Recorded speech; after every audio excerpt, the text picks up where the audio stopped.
안녕하세요 여러분, 데이지입니다. 저는 또 오랜만에 본가에 와 있고요. 저번에 지니님 그리고 벤님의 책 추천 대결 영상을 찍었는데 벌써 2달이 흘렀어요. 오늘 똑같은 콘텐츠 준비해봤습니다. 인사해주세요. 안녕하세요, 벤입니다.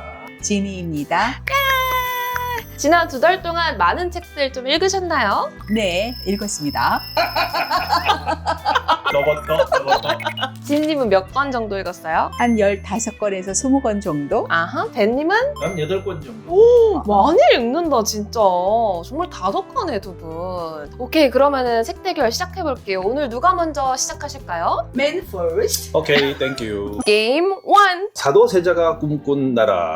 이덕일 선생이 지은 책이야. 우리가 영화에서 많이 봤던 그러한 미친 짓 하다가 이런 사람이 왕이 되면 안 되겠다 이래가지고 아빠가 불쌍하지만 눈물을 머금고 뒤주에 못 박아 주겠다 이렇게 말고 있단 말이야. 우리가 그런 게 아니라 좀 더 깊이 있게 사도세자는 어떤 사람인가. 그 사도세자의 아들이 누구야? 정조잖아. 정조가 개혁을 잘했잖아요. 사도세자 본인도 그렇게 개혁적이었다. 무술도 뛰어났고 책도 많이 읽었고 똑똑했는데 결국은 정치적인 당파 싸움에 휘말려가 억울한 죽음을 당했다는 거지. 그런 양 당파 간의 싸움은 왜 생겼으며 그들은 또 각각 뭘 지향했는가. 제목이 사도세자가 꿈꾼 나라잖아. 영조도 추진했지만 잘 되지 못하고 정조도 추진했지만 잘 되지 못한 소위 말하면 탕평책이라는 거. 그렇네. 즉 권력 다툼만을 하는 정치가 아니라 다양한 그런 생각과 정책이 골고루 반영이 되고 조화롭게 실현되는 그런 나라를 사도세자는 꿈꾸었는데 왕도 되기 전에 억울하게 죽음을 당한 거지. 공부도 되고 재미있고 아빠가 생각할 때는 이제라도 이제 이러한 유사한 비극이 없도록 상대방이 권력을 잡으면 내가 죽는다. 내가 권력을 잡아야 내가 살고 상대방은 죽든 말든 알 바이다. 이런 식으로 할 게 아니라 백성들을 위해서 국민들을 위해서 어떤 정책을 펴면 좋을 것인가 하는 서로 정책을 내세우고 그 정책 가지고 토론하고 경쟁하는 맞아. 그런 정치 문화가 있으면 좋겠다 하는 거지. 그런 생각을 하면서 이 책을 읽어보면 아주 생각하는 바가 많을 거로 봅니다. 그래서 만약에 사도세자 같은 사람이 잘 살아서 집권을 해서 좋은 정책을 펼쳤고 또 그 아들인 정조도 오래 살면서 계속 좋은 정치를 했다면 조선이 후기에 일본이나 아니면은 뭐 6.25나 어떻게 보면 역사가 달라졌을 수도 있네. 그렇지. 그러니까 개인의 이제 치우쳐진 당파 싸움이 아니라 그러니까 그 나라를 이후에 생각했더라면. 해방 이후에 6.25 이런 것들도 다 보면은 이데올로기나 사상이 달라가지고 서로 그냥 상대방이 악마다, 나는 천사다, 천사가 악마를 죽여야 된다 이런 거 극단적인 싸움 때문에 생긴 비극이거든. 그래서 그치. 비록 내가 더 옳다고 생각한다 할지라도 상대방 얘기도 들어주고 비교해가지고 이렇게 타협도 할 줄 알고 이래야지 무조건 나만 옳고 너는 틀렸으니까 틀린 사람은 죽어야 된다 이런 식의 정치를 우리는 조선 이후부터 지금까지 해오고 있단 말이야. 그래서 이러한 나쁜 정치 행태 우리가 벗어나기 위해서는 우리 이런 역사를 공부하고 세상이 좀 나아질 수 있도록 각자 할 수 있는 일을 하자 이런 차원에서 독서도 그 중에 하나가 아닌가 생각한다. 한동일 저자의 그가 우리에게 말하는 것. 이제 신분이 더 이상 아닌. 그렇지. 라틴어 수업, 한동일의 공부법. 그것도 있구나. 이 책은 이 저자가 사제직을 그만두고 일반인으로 돌아와서 쓴 성경 강해라고는 해야 될까? 진짜? 성경을 강해하듯 책을 쓴 책인데 캐톨릭 신도가 아니어도 어떻게 살 것인가에 대해서 저자가 자기가 힘들었을 때, 고통받았을 때, 혹은 자기가 속상했을 때 모든 상황에 맞춰서 그 성경을 끄집어내서 그거를 풀이한 책이라고 볼 수 있어. 여기서 질문. 한동일 저자님은 왜 신부에서 일반인이 됐어? 이분은 계속 공부를 하고 싶어 했대, 로마에서. 아. 그런데 안 된다. 빨리 돌아와서 사제직을 너의 할 일을 해라. 너는 사제다, 신부다. 그런데 이제 그거를 조금 거부했나 봐. 꼭 끝까지 공부를 하겠다라고 하고 돌아와서 왔는데 할 일이 없는 거지. 어디에 소속이 돼서 신부님이니까 미사를 집전해야 되는데 그런 권리를 주시지 않은 거야. 그래서 자기 나름대로 내가 만약에 신부였다면 그런 예배를 집전한다면 이런 말씀을 전하고 싶다. 이런 거를 글로 쓴 책이야. 비신자여도 왜 종교를 갖는가 이걸 떠나서 내가 누구지? 내가 왜 이렇게 불안하지? 이럴 때는 내가 어떻게 행동해야지? 라틴어에서 우리가 지혜를 찾는 것처럼 성경에서 찾는 거지. 이 말 너무 멋있다. 수르지테 에아무스 마태 26장 46절 일어나 가자. 너무 멋있다. 참고로 오늘은 각 게임마다 승자를 가리는 게 아니라 전체 책 추천을 다 듣고 제일 제가 읽고 싶은 책 3권을 뽑도록 하겠습니다. 두 번째, 게임! 유시민 선생의 문과 남자의 과학 공부. 이게 유명한 책이죠. 교양과학서를 좋아해서 많이 읽고 있는데 그 중에서도 유시민 선생의 이 책이 더 재밌는 이유는 전문적인 용어가 적고 우리가 일상생활에서 궁금해하는 그런 것들을 쉬운 말로 재밌게 잘 풀어놨어. 그래서 예를 들어서 이번 가을에는 단풍을 예년에 비해서 자주 못 봤단 말이야. 그래서 맞아. 이제 이런 걸 궁금해했는데 단풍 얘기가 나와. 나무는 한 자리에 서서 계절을 여행한다. 모든 유기체가 그렇듯이 나무도 물을 품고 있다. 물이 얼어서 팽창되면은 세포가 터진다. 안 죽으려면 겨울 여행을 잘 해야 된다. 동물은 세포에서 당을 태워 열을 내지만 식물은 다른 방법으로 추위를 견딘다. 겨울이 다가오면 잎에 보내던 수분과 영양분을 끊어버린다. 그래서 단풍이 들고 낙엽이 지는 것이다. 우리에게 가을의 정취를 선사하려고 그러는 게 아니다 이거야. 단풍이 생기는 거는. 또 비유하자면 이런 거지. 우리 사과배 맛있는 과일들을 먹지만 그 과일들도 사실은 인간에게 맛있게 먹혀주기 위해서 생겨난 게 아니잖아. 동물처럼 못 움직이니까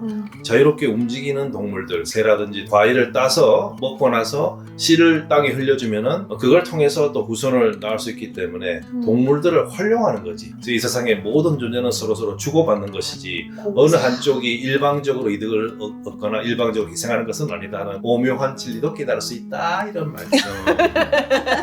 참고로 이 책은 지니님도 읽으셨다고 해요. 제리님 코멘트. 알쓸신작. 거기에서 정재승 교수하고 만날 때 상당히 많이 이렇게 감탄을 해. 그럴 때 나도 공부를 해야 되겠다라고도 말씀을 하셨는데 직접 공부하고 이런 책을 써서 정말 나는 무엇이고 왜 존재하고 어디로 가는가를 이과적으로 풀어 쓴 책이 바로 이 문과 남자의 과학 공부인 거지. 그래서 너무너무너무 강추하는 책인데 엄마가 할까 하다가 아빠에게 양보를 했지. 그래서 이게 좋았던 거는 화학편, 물리학편, 뇌과학편 이렇게 주제별로 우와. 해서 특히 문과 계통의 친구들이 읽으면은 좀 쉽게 이해가 되는 과학 공부가 된다고 추천해. 게임 3? 김탁환 소설가의 참 좋았다. 이중섭 화가? 일대기를 소설로 쓴 책이야. 이중섭의 친구가 이중섭을 관찰하는 듯한 그런 시점으로 썼어. 당연히 그림도 시대별로 쭉 나와 있어. 와, 엄마 이중섭 이거 화가 작품 나 줬잖아. 그렇지. 엄청 좋아하잖아. 그러게요. 아, 이거 좋아하는 그림. 딩글딩글 너무 따뜻하지? 집순이. 그래서 너무 감동 있게 읽었어. 이 화가를 잘 몰라도 책 자체는 또 재밌게 읽을 수 있나? 그러니까 이중섭이 나중에 그 병으로 돌아가시잖아. 거기까지 안 하고 하는 걸로 막을 내리거든. 그런데 너무 슬퍼.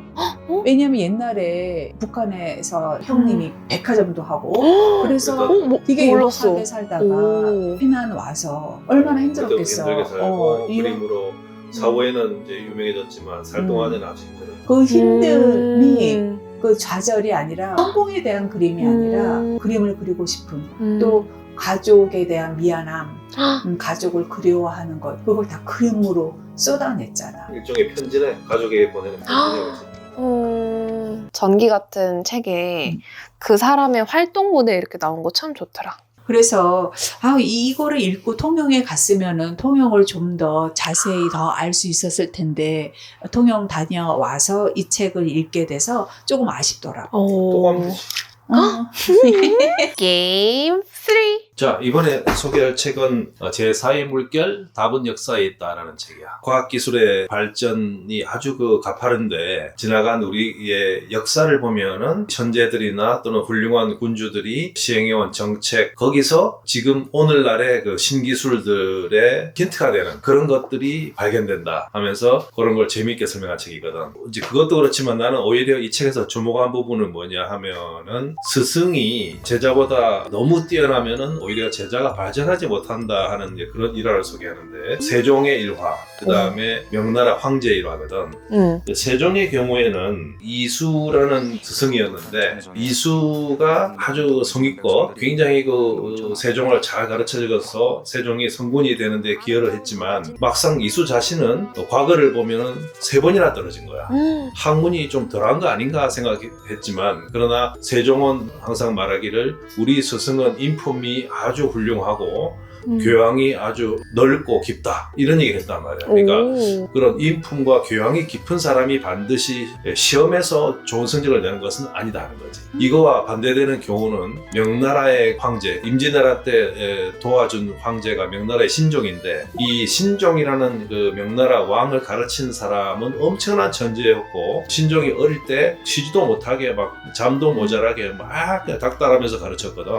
신종도 이제 왕이 되긴 했지만 너무 빡세게 닥달을 당하는 바람에 놀자판. 한 10년간 일은 열심히 했지만 그때도 공부를 제대로 안 했고 나중에는 이제 일도 제대로 안 하고 이랬단 말이에요. 그래서 명나라가 이제 빨리 망하는 원인의 하나가 됐다는 거거든. 우리가 여기서 얻을 수 있는 교훈은 뭐냐 그러면 뭔데? 스승이 반드시 제자보다 뛰어나야 좋은 건 아니다. 너무 제자를 닥달하면은 오히려 능력이 제한될 수 있다는 거지. 어긋날 수 있다. 그런데 책 제목과 예상할 수 있는 내용과 아빠가 소개한 에피소드와는 거리가 꽤 있는 것 같아. 그렇지. 일부러 지금 책을 대충 둘러보니 세종대왕이 이제 한글을 만들 때 소리가 어떻게 발음이 되는지 백성들로부터 각 지방으로부터 그런 데이터를 모은 게 빅데이터이다. 어떻게 보면 많은 기술의 시조가 인간은 어떤 니즈를 갖고 있는가, 과거에는 우리가 어떤 행동을 했는가 그런 흐름에서 발견될 수 있다. 그런 이야기를 해주는 재밌는 책 같아요. 그런 얘기 하다 보면 생각나는 게 그 스티브 잡스도 평소에 그 인문학 역사책도 많이 읽고 명상도 했다고 하잖아요. 그래서 과학기술과 전혀 관계없을 것 같은데 사실은 독특한 힌트를 얻었다 하는 거죠. 마찬가지로 우리도 우리의 풍부한 과거 그 문화유산, 역사 이런 걸 돌이켜보고 공부하다 보면은 또 아주 그 독특한 과학기술이나 발명품에 대한 힌트가 떠오르지 않을까 하는 생각도 해봅니다. 역사책 읽자. 네, 다음 지니님 책. 이번에 추천하고 싶은 책은 빅토리 노트. 큰 글자 도서인가? 아니야, 큰 글자 아니고 원래 그거인 것 사이즈가 같아. 크다. 엄마가 너무너무 좋아하는 작가 누구지? 김하나 작가님. 그렇지. 그분의 어머니 이옥선 저자가 쓰신 육아일기 빅토리 노트야. 5세 때까지? 그러니까 76년부터 81년까지인가 아마 그럴 거야. 솔직히 이 책을 너한테 보여주고 싶지가 않더라고. 너가 엄마는 왜 이런 거 안 썼어 이럴까 봐. 그러면 지금부터 써주면 안 돼? 엄마로서 엄마를 반성하게 했던 책이고, 그리고 20살 때 이거를 줬대. 하나 작가가 재수를 했단 말이야. 원래는 대학 딱 1학년 때 선물을 해야지 했는데 이제 재수를 하는 거야. 얼마나 속상했겠어. 그럴 때 이거를 탁 내민 거지. 그래서 그때 얼마나 힙백의 힘이 기술인가 났을까? 거기에서도 이 빅토리 노트 얘기가 나와. 수십 번 수백 그랬나? 번 힘이 되는. 힘빼기의 기술로 지니님이 이제 김하나 작가님한테 입덕을 하고 저도 참 좋아하게 됐거든요. 살다 보면 엄마한테 화가 나는 부분도 있고 속상한 부분도 있는데 그 일기를 보면 사랑스럽고 귀엽다. 정말 깨물어주고 싶다. 내가 충분히 사랑받았구나. 이런 느낌을 갖는 것만으로도 얼마나 힘이 되겠어. 이 두 번째 그 파트를 읽어보면 나이 드는 거를 상당히 즐기고 어떻게 나이 들어야지 좋은 건가. 어떻게 늙고 싶으시다는데? 일단 건강해야지. 그다음에 자식들에게 패기치지 말아야지. 그거는 즐겁게 살아야지. 감사하게 살아야지. 늘 하는 말인데 그걸 보면 어떻게 실천하고 어떻게 있는지. 생각하고 그렇게 되기까지의 과정들 그런 것들이 글에 다 나타나. 그러면은 애들보다는 엄마들이 읽기 좋은 책 아니야? 애들은 질투할 수 있는 거 아니야? 미안해. 너에게 그런 보물을 선사해주지 못해서. 그리고 5살 때까지는 내가 기억을 못하잖아. 근데 그 기억을 그치. 엄마가 들려주는 글로 거야. 남겨줬다는 그렇지. 거는 그건 대단한 사랑이지. 왜냐하면 그때는 글 쓰는 게 쉽지가 않단 말이야. 얼마나 집안일 힘들겠어. 해야지. 모두가 너무 지쳐서 글쓰기가 힘들어서. 사실상 거의 불가능한데도 썼다는 건 초인적인 의지라고 볼 수 있어요. 이제 그런 걸 너무 힘들다. 몇 주 만에 쓴다.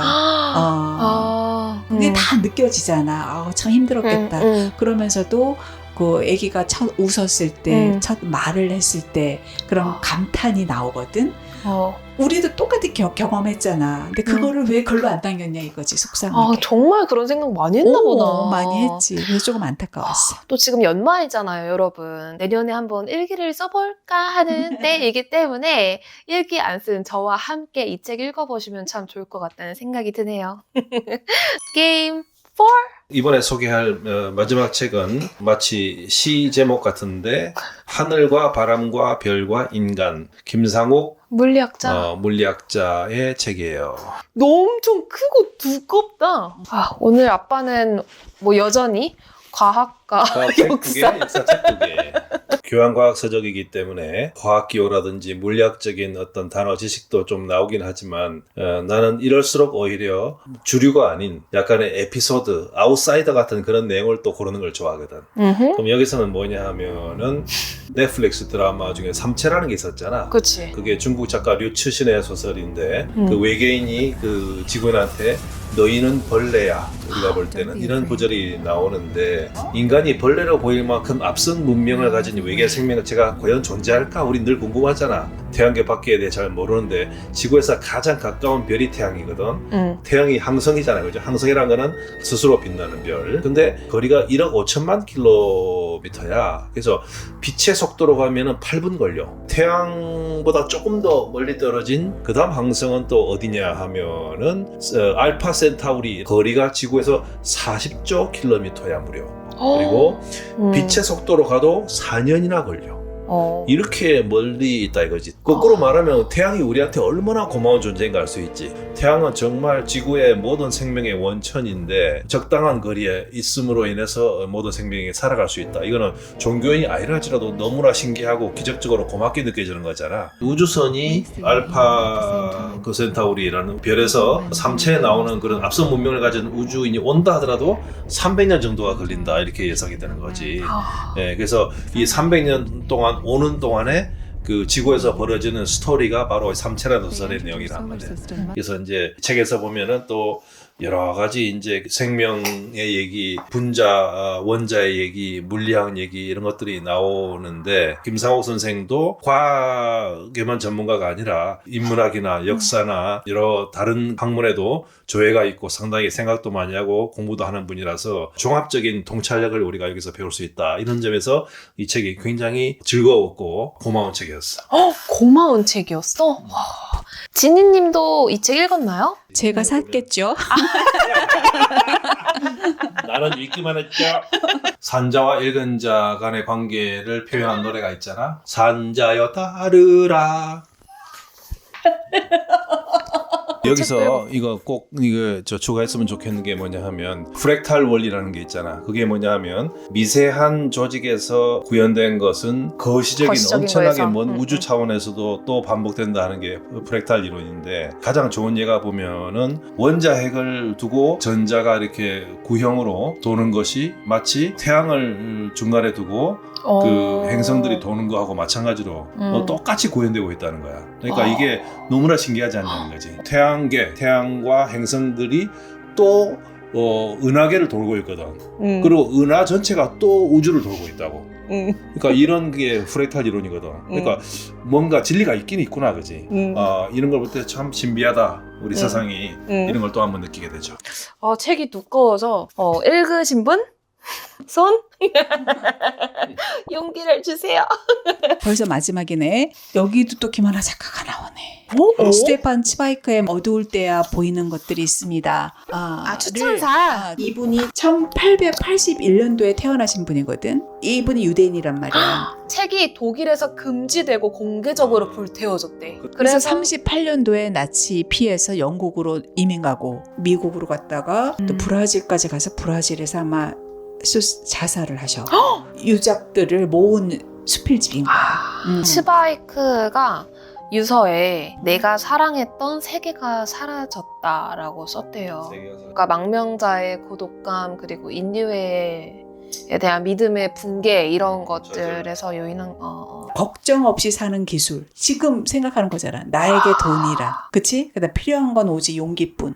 그 당시 1940년대에 쓴 글 같지가 않아. 근데 정말 긍정의 아이콘이었는데 필요한 건 오직 용기뿐이라는 게 있거든. 고등학교 때 내 친구 중에 사기꾼의 아들이 있었던 거야. 근데 그 아들이 학교를 왔는데 친절하고 그렇게 멋진 친구였는데 그 사건 이후 아버지 때문에. 아무도 얘한테 말을 걸지 않은 거지. 이 저자가 이러는 거지. 내가 그때 너는 괜찮다. 너하고는 아무 상관이 없는 너의 아버지를 네가 용기를 가져라. 용기 있게 내가 걔의 손을 잡았더라면 그 친절해야 될 때 친절하지 못한 거 고민하지 말고 바로 도와줘야 된다라는 얘기지. 이건 우리가 실생활 살면서도 많이 겪는 일이지. 많이 겪는 맞아, 일이잖아. 맞아. 근데 되게 읽고 싶대, 긍정적이야. 그래도. 그래서 나중에 이거 갖고 가. 네, 여러분 그렇게 책 소개가 끝났습니다. 박수!